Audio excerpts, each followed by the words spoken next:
Good morning friends, सभी का साधना है इसमें स्वागत है। तो हम लोग इस वाले वीडियो में देखेंगे कि हम लोग इस वाले वीडियो में ओशनोग्राफी के बारे में ओशनोग्राफी का सेकंड लेक्चर है। इसमें हम लोग इंडियन ओशन के बारे में बात करेंगे। इंडियन ओशन में ये आपके सिलेबस में पॉइंट 2 है इंडियन ओशन, ठीक है। तो इसमें bottom topography of Indian ocean देखेंगे, मतलब इंडियन ओशंस के बारे में कि फीचर्स क्या है, इंडियन ओशंस के कॉन्टिनेंटल शेल्फ क्या है, सी माउंटेन्स क्या है, ये सब कुछ बात करेंगे हम लोग। Indian Ocean was known by present name at least, ये इसका नाम 1515 में ही रखा गया था। लैटिन वर्ड से ओशन है Orientalis Indica. Orientalis means what, east, ठीक है। इसको ईस्टर्न ओशन ही बोलते थे डेट टाइम पे। It is were earlier known as eastern ocean. इसको पहले वेस्टर्न ओशन बुलाते थे, और जो पैसिफिक ओशन है ना उसको क्या बुलाते थे, वेस्टर्न ओशन। बिकॉज क्यों, समझो ये है यूरोप, और इस वाले पार्ट में ये वेस्ट हो गया और ये वाला पार्ट हो गया ईस्ट। डेट इज रीजन इन दोनों का ओशंस के नाम पे वेस्ट और ईस्ट ओशन रखते थे। The ocean as known as the Hindu Ocean because of course India में इंडिया का जो कोस्ट लाइन सबसे बड़ा है इस वजह से, और इसको इंडिक ओशन ही बोलते थे। जो एशियन ग्रीक्स थे ना, ग्रीक जोग्राफर्स, इसको एर्थेंस ही बोलते थे। इसको क्या बोलते थे, एर्थेंसिस। इसको याद रखना आप। हम पढ़ेंगे इसका एक्सटेंस कहाँ कहाँ पर है, ठीक है। The border of the Indian Ocean is delineated by International Hydrographic Organization. 1953 में इस ऑर्गेनाइजेशन ने इंडियन ओशंस की बाउंड्री डिफाइन की थी। बट व्हाट हैपेंड 2000 में क्या हो गया मालूम है, 2000 में जब ये अंटार्कटिका यहाँ पे है ना, इसके भी डिमांड होने लगी कि इसका भी एक सेपरेट ओशन बनाओ। तो जो इसको बोलते हैं सदर्न ओशन। तो ऑफकोर्स द सदर्न ओशन का कुछ तो पार्ट आएगा, तो वो 2000 में उसका भी बाउंड्री सेपरेट कर लिया गया, ठीक है। तो उसमें उसमें क्या रिमूव कर दिया, जो water from south 60 degree south, जो 60 डिग्री लेटीट्यूड साउथ के नीचे के वाले रिवर है उसको इंडियन ओशन से निकाल के, और जो उसमें किस में डाल दिया, उसको अंटार्कटिका में डाल दिया। लेकिन जो नॉर्दर्न मार्जिनल सी है ना, जो नॉर्दर्न मार्जिनल सी है उसको ऐसा नहीं किया। जो ऊपर की जो सीज है उसको इंडियन ओशन में ही रखा। मिराडोनली the Indian Ocean is delimited from the Atlantic Ocean by 20 degree east meridian, मतलब जो 20 डिग्री ईस्ट, और from the 140 degree 49 degree west, ठीक है। यहाँ से मतलब यहाँ तक ये पूरा क्या है, ये पूरा है Indian ocean. The northern most extent of the Indian Ocean is what, ये कहाँ तक है, ये 30 डिग्री नॉर्थ तक है, ठीक है। समझो ये इक्वेटर है, 0 है, इधर 10, ये 20, तो ये हो गया 30, तो यहाँ तक इंडियन ओशन है, ठीक है, पर्शियन गल्फ तक। हम पढ़ेंगे ओरिजिन या जियोलॉजिकल फॉर्मेशन, इंडियन ओशन कैसा बना है। इंडियन ओशन का जानने के लिए बहुत डिफिकल्ट है। बिकॉज मतलब इसमें ये जो ऐसा, ये बहुत विचित्र एरिया है, ठीक है। मीन्स बट इसका मतलब मोस्टली आप ओशन देखोगे तो उसमें पूरा ऐसे एक्सटेंड है, बट इंडियन ओशन एक ट्रैंगुलर फॉर्म में है, ठीक है।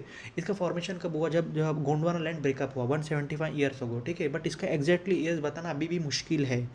The movement of the north east of the Indian सब कॉन्टिनेंट, मतलब देखो इंडिया नॉर्थ से ऐसा चलने को लग गया, ठीक है। कहाँ से, गोंडवाना लैंड से टूट के इंडिया वहाँ पे चला गया, अफ्रीका ऑस्ट्रेलिया इस साइड गया, चलने लग गया, ठीक है। तो इसी बीच में क्या हो गया, इस वाले रेंज में इंडियन ओशन फॉर्म हो गया। About 36 million year ago Indian ocean has taken a present configuration. तो जो 13 million years ago Indian ocean का शेप बनना शुरू हो गया, और ऑलमोस्ट ऑल द इंडियन बेसन, जो इसमें से जो बेसन दिख रहे हैं ना, बेसन मीन व्हाट, देखो ये है, समझो एक समझो लैंड है। इसमें जो इसे कटोरी की तरह में एक बाउल की तरह नहीं है, जो है इसको क्या बोलेंगे, बेसन। इसको क्या बोलेंगे, बेसन। बेसन में आप ऐसा अपना हाथ फोल्ड करो, और जो बीच में नहीं ऐसा वो गड्ढा आ रहा है उसको आप क्या बोलोगे, बेसन। Almost all the Indian ocean बेसन, इसका उम्र 80 साल से कम है, सारे 80 मिलियन ईयर से कम है, सारे मीन्स मतलब न्यूली न्यूली सारे फॉर्म्स हुए। इसमें आप देख सकते हो बेसन्स कौन कौन से। ये देखो, इसको आप याद करना, ये मिड ओशन में, ठीक है। वारटन बेसन, इसको आप याद कर लेना। एक देखो 90 ईस्ट रिज है। रिज क्या होता है मालूम है, रिज में दो प्लेट एक दूसरे से अलग हो रहे हैं। जब वो अलग हो रहे हैं तो डेफिनेटली यहाँ पे से मैग्मा बाहर निकलेगा। जब मैग्मा बाहर निकला तो यहाँ से कुछ पहाड़ टाइप एक चीज़ बनेगा, ठीक है। मतलब दरार बन सकती है, तो पहाड़ टाइप बन सकता है, उसको हम क्या बोलते हैं, रिज बोलते हैं। हम पढ़ेंगे, देखो साउथ वेस्ट इंडियन रिज, यहाँ पे भी एक रिज है, बिकॉज यहाँ पे भी दो प्लेट एक दूसरे से कोलेट हो रहे हैं। हम पढ़ेंगे यहाँ पे साउथ वेस्ट इंडियन बेसन, यहाँ पे साउथ वेस्ट इंडियन बेसन है। इसको देखो एग्लोस बेसन बोलेंगे, ठीक है। इसको क्या बोलेंगे, एग्लोस बेसन। ये कहाँ पे, एग्लोस बेसन। यहाँ पे नटाल, ये तो साउथ अफ्रीका में, आपको इसको याद रखना ना। मडागास्कर है, मैस्करेन रिज है, ठीक है। इतना आपने देख लेना, ठीक है। इसका स्क्रीनशॉट आप ले लो, ठीक है। हम आप करेंगे क्लासिफिकेशन ऑफ इंडियन ओशन। देखो इंडियन ओशन को ना तीन पार्ट्स में डिवाइड किया है, वेस्टर्न, ईस्टर्न और सेंट्रल। हम फटाफट देख लेंगे। देखो यहाँ पे सोमाला बेसन है, देखो इसमें तो हम लोग ने प्रीवियस स्लाइड में आपको मैंने इसको एक्सप्लेन किया था। वेस्टर्न जोन में क्या बोलते हैं, मतलब वेस्टर्न जोन में बहुत सारे आइलैंड है। वेस्टर्न जोन में आइलैंड, सबसे ज़्यादा आइलैंड्स कहाँ पे, आप बोलोगे सर वेस्टर्न जोन में। और लेकिन डीपेस्ट जोन किधर है, डीपेस्ट जोन यहाँ पर है, डीपेस्ट जोन यहाँ पे, ठीक है। डीपेस्ट जोन है, उसका नाम क्या मालूम है, narrow continental zone. Narrow continental shelf सबसे स्टीप स्लोप है और सबसे डीपेस्ट है, ठीक है। कौन सा शेल्फ है? नैरो। देखो इसको याद रखना, नैरो ये साइड है, इंडोनेशिया के पास है। और जो सेंट्रल जोन है, इसमें तो आपको मिड ओशन रीज मिलेगा। मिड ओशन में ऑफकोर्स बिकॉज दो प्लेट एक दूसरे से कोलाइड हो रहे हैं, डेफिनेटली इसमें मिड ओशन रीजेस मिलेंगे और इसमें भी आपको बहुत सारे आइलैंड्स मिलेंगे, ठीक है। क्लासिफिकेशन ऑफ इंडिया अपने इंडियन ओशन देख लिया। हम पढ़ेंगे अब शेल्फ के बारे में। Shelf means what? देखो जैसे कि ये कॉन्टिनेंट है और ये ओशन है, तो इसको बोलते हैं शेल्फ, ठीक है। देखो अगर नैरो, देखो इसको बोलते हैं नैरो शेल्फ और इसको बोलते हैं, इसको शैलो शेल्फ बोलते हैं, ठीक है, बिकॉज ऐसा, ठीक है। इसको क्या बोलेंगे? शैलो। हम पढ़ेंगे कॉन्टिनेंटल शेल्फ और extensive along the margin of the Bay of Bengal, Arabian Sea, eastern coast of Africa, Madagascar. Means what? इस वाले पार्ट में बहुत सारे कॉन्टिनेंटल शेल्फ है, लंबा लंबा, और इस वाले पार्ट में है कॉन्टिनेंटल शेल्फ और नैरो। ये नैरो कहाँ पर है? ये नैरो है जावा और सुमात्रा के पास, यहाँ पे, मतलब यहाँ पे नैरो, और ये मतलब यहाँ पे सीधा ऐसा है, ठीक है, सीधा ऐसा है, ठीक है। On the average the continental shelf are very wide. Continental shelf west पे इस वाले पार्ट में बहुत लंबा है, लेकिन इस वाले पार्ट में बहुत छोटा है, ठीक है, इस वाले पार्ट में कम है। इसको आप याद रखना। अब हम पढ़ेंगे कॉन्टिनेंटल रिजेस। रिजेस क्या होते हैं? आपको मैंने बताया था, जब दो प्लेट एक दूसरे मूव ईच अदर होते हैं तो बीच में एक रिफ्ट क्रिएट होता है, उसको हम लोग बोलते हैं रिजेस। रिजेस फॉर्म है inverted on the ocean floor. ये वाई फॉर्म कर रहा है, ये क्या फॉर्म कर रहा है? वाई टाइप फॉर्म कर रहा है, ठीक है, इन ओशन फ्लोर।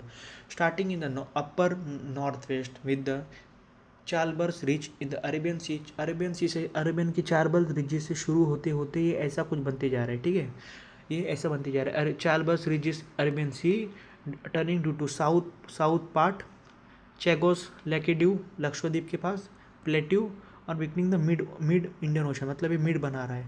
और साउथ ईस्ट मडागास्कर, मतलब साउथ ईस्ट मडागास्कर से लेके the ridge continue south west until merge into the Atlantic. Atlantic से मर्ज होकर फिर ये पैसिफिक तक चला जाता है, ठीक है। Most striking is the aseismic virtually earthquake free 90 east ridge which is the longest and straightest ridge in the world. मतलब देखो कितना बड़ा रिज है, एकदम सीधा है और मतलब कोई भी इसमें कोई प्रॉब्लम नहीं, ठीक है। 90 ईस्ट क्यों? बिकॉज देखो जहाँ से ये इंग्लैंड है, यहाँ 0 डिग्री है, तो यहाँ से 10 डिग्री 20 30 40, तो ये कहाँ पे आ रहा है? ये आ रहा है 90 डिग्री पे आ रहा है, ठीक है। दैट इज रीजन इसको 90 डिग्री ईस्ट बोलेंगे। लॉन्गेस्ट और स्ट्रेट है, मतलब देखो कितना लंबा और कितना स्ट्रेट है। द फर्स्ट डिस्कवर इन 1962, ये कहाँ पे डिस्कवर हुआ था? 1962 में डिस्कवर हुआ था, ठीक है। ये कब डिस्कवर हुआ था? 1962 में ये डिस्कवर हुआ था। From 2000 miles away from the zonal broken ridge at latitude 31 degree south to 9 degree north. हम पढ़ेंगे ओशन बेसन। बेसन आपको बता दिया मैंने, वो पार्ट जहाँ पे एक गड्ढा का टाइप बना हो। The mid Indian Ocean ridges divide the Indian Ocean into two major basin, eastern और वेस्टर्न और ईस्टर्न, ठीक है। तो और बीच में क्या है? सेंट्रल रीजेस से आपको बता दिया। ओमान बेसन, it face gulf of Oman, it's spread extensive continental shelf. Average depth कितना? इसका एवरेज डेप्थ है 3 किलोमीटर, इसका एवरेज डेप्थ कितना है? 3 किलोमीटर फॉर्म बक्स, ठीक है। उसके बाद आते हैं अरेबियन बेसन। अरेबियन बेसन कहाँ पे लोकेटेड है? ये लोकेटेड है चैगोस रिज और सुकात्रो चागोस, मतलब ये यहाँ पे लोकेटेड है। अब हम आएंगे सोमालिया बेसन, ये भी Socotra Chagos north west, central ridge in the east, Seychelles Mauritius in the south west and Africa coast in the west. इसका डेप्थ कितना है? 3600 मीटर। अब आएंगे मॉरिशस बेसन्स, ये लोकेटेड कहाँ पे? ये साउथ वेस्ट इंडियन ओशन पे लोकेटेड है, ये डीपेस्ट है सबसे। मॉरिशस सबसे बेसन के सबसे डीपेस्ट है। और हम आएंगे अदर बेसन, मास्करेन बेसन, ये कहाँ पर? मास्करेन बेसन कहाँ पे? ये मडागास्कर और सेशल्स के बीच में है। देखो मास्कर बेसन क्या है? मडागास्कर, इस पे यहाँ पे इसको क्या बोलेंगे? मास्कर।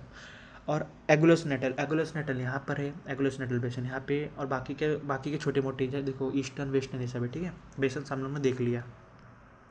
हम मूव करेंगे आगे, हम पढ़ेंगे डीप एंड ट्रेंचेस पढ़ेंगे। There are very few dips and trenches in the Indian Ocean. Indian Ocean में ज़्यादा डीप और ट्रेंचेस नहीं है। अबाउट 60% ऑफ इंडियन ओशन कौन से? डीप सी प्लेन, मतलब 60% इंडियन ओशन क्या है? एकदम डीप सी प्लेन है, मतलब एकदम प्लेन एरिया है, ठीक है। विद डेप्थ, इसका डेप्थ है 3000 से लेके 5000 मीटर तक। Important depth deep sea plain is what? Somalian abyssal plain, Ceylon abyssal plain, Indian abyssal plain. मतलब देखो यहाँ पे कहाँ पर है? सोमालिया, ये श्रीलंका के पास है, और एक चैगोस ट्रेंच, एक इधर है, एक इंडियन एबेल्सल प्लेन। और significant trenches means what? Suppose ये प्लेट है और इसमें, तो इसमें जब ये होगा ना ऐसा, मतलब ट्रेंचेस में एक डीप गड्ढा, इसको क्या बोलते हैं? ट्रेंचेस, ठीक है। सुंदर ट्रेंच है, डायमेंटिना ट्रेंच है, मॉरिशस ट्रेंच है, वीमा ट्रेंच है, चगोस ट्रेंच। ये सारे ट्रेंच कहाँ पे? देखो यहाँ पे ट्रेंच दिया है, डायमेट्रा ट्रेंच कहाँ पे, ऑस्ट्रेलिया के बाजू में है। सुंडा ट्रेंच देखो यहाँ पे, सुंडा तो आपको नाम पता चल जाएगा, रीयूनियन हॉटस्पॉट, यहाँ पे ट्रेंच है, ट्रेंच में डीपेस्ट गड्ढा।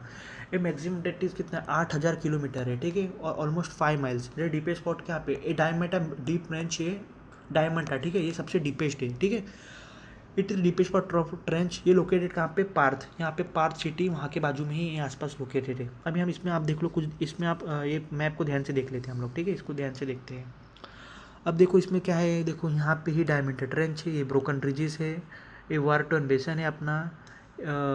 इसमें जो जो इम्पोर्टेंट वो हम देखेंगे, बाकी इतना इंपॉर्टेंट नहीं, काफ़ी इसमें एपिसोड मैंने हो जाएगा अगर ज़्यादा देखने जाएंगे तो। हम मूव करेंगे आगे, अपने स्लाइड पे देखेंगे हम लोग। हम पढ़ेंगे सी अमाउंट। सी अमाउंट भी बहुत समझो, ये ओशन है और एक पहाड़ है, तो इसको क्या बोलेंगे, सी अमाउंट। अगर वही पहाड़ अगर ऐसा होगा ना प्लेट्यू की तरह, तो उसको GYOTS गोड्स बोलेंगे, ठीक है। सी अमाउंट और extinct submarine volcano that are conically shaped and अक्सर फ्लैट टॉप्स, मतलब कोनिकल शेप भी होता है और फ्लैट टॉप भी होता है। They are rise abruptly from abyssal plain to height at least 3,000 से, ठीक है।